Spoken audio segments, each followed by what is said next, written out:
Have you ever had so much work you wish you could clone yourself?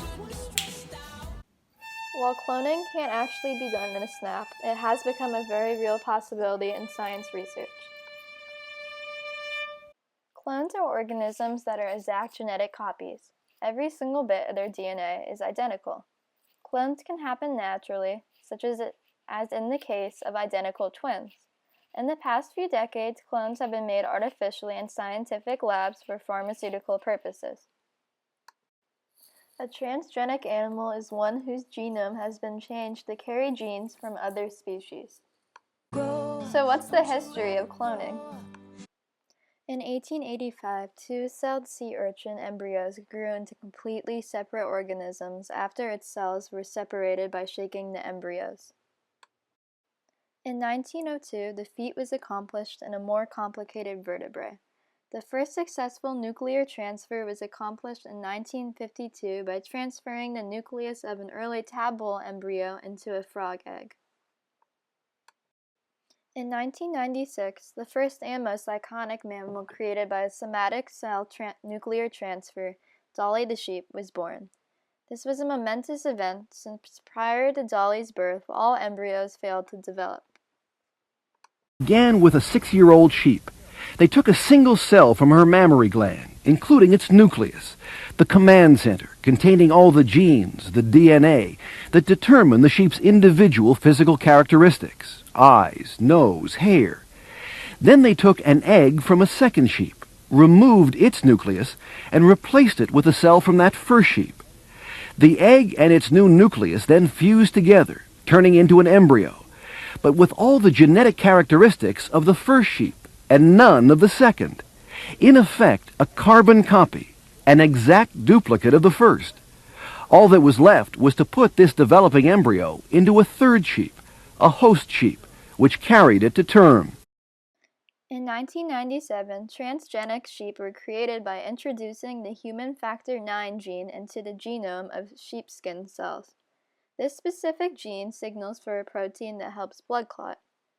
This protein can be used to treat hemophilia, a genetic disorder where blood doesn't form clots. Polly the sheep produced this protein in her milk and led the way for pharmaceutical interest in cloning. Currently, Advanced Cell Technologies, Sciagra, Oxford University, and many other schools are researching possible uses of cloning technology. So how does transgenic technology work and why should we care? Scientists inject human genes into oocyte DNA of a fertilized egg. They can also employ a retrovirus with the specific gene that infect the egg cell. The specific gene signals for the body to create a protein made up of different amino acids. Some of the many jobs of proteins are creating antibodies to resist infections, maintaining proper growth, and repairing body tissues. This egg is then placed into a surrogate mother's uterus. The genetically modified offspring can be bred with other transgenic offspring to establish a transgenic line. Mice are often used because their genome is similar to humans.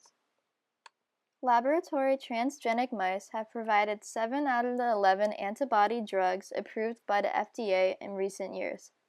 Antibodies are chemically designed to combine with destructive foreign substances in the blood, such as bacteria and viruses.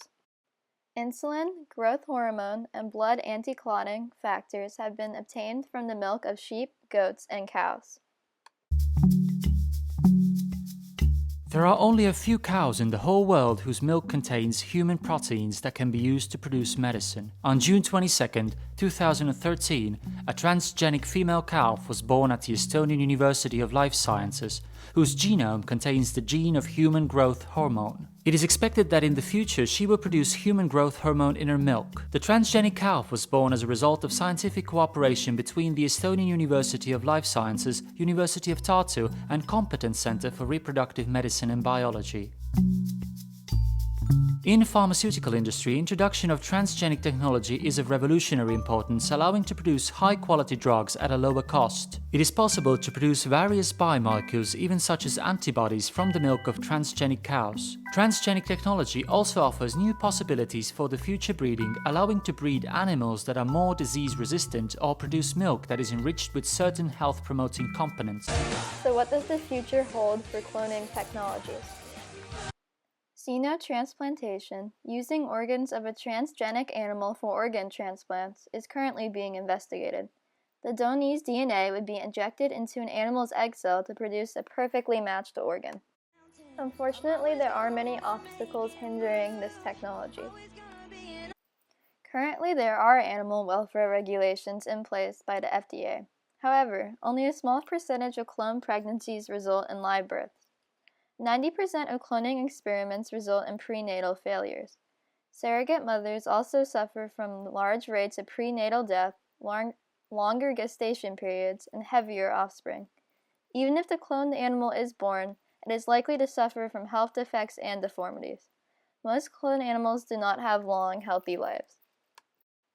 Additionally, more than 200 U.S. religious leaders have publicly opposed transgenic animal medicine because they believe that genetic manipulation is not approved by God. To make matters worse, the cost of making one transgenic animal falls between $20,000 and $300,000. Ever since Dolly the cloned sheep emerged from the lab in 1997, Europeans have been sceptical. Today, a big majority of MEPs were with them, beefing up a partial cloning ban to cover all farm animals, their offspring and imported cloned food and feed. Voi oggi potete votare se avere dei figli malati in futuro e se i vostri figli saranno le cavie da laboratorio di poche compagnie che faranno profitti sulla vostra pelle. Sie wollen das nicht haben, weil sie genau diese Angst haben, dass das Klonen letztendlich, wenn es einmal richtig funktioniert, dann auch bei Menschen angewendet wird. The European Commission wanted to ban cloning 5 key farm species and the import of live clones, but not their offspring or cloned food. Descendants of clones are conceived through conventional methods and therefore create neither food safety nor animal welfare concerns. What about the possibilities that cloning and scientific advance can lead to an improvement in the animal welfare? Not to opponents who argue fewer than 10% of cloned animals survive, and many of those that do are deformed or die young. Wir brauchen das Klonen überhaupt nicht. Wir brauchen es nicht für den Zuchtfortschritt, den können wir auf konventionelle Weise ausreichend erreichen. Wir leiden keinen Mangel und das wird auch in der Zukunft nicht so sein. Next step, a final round of talks with member states before it becomes law. So what do I think? I believe we should only create transgenic animals for medical purposes. The food industry should not be involved in any experiments. Additionally, I think more strict laws should be intact to prevent animal abuse. A surrogate mother should only carry a transgenic animal every 5 years to ensure she is healthy.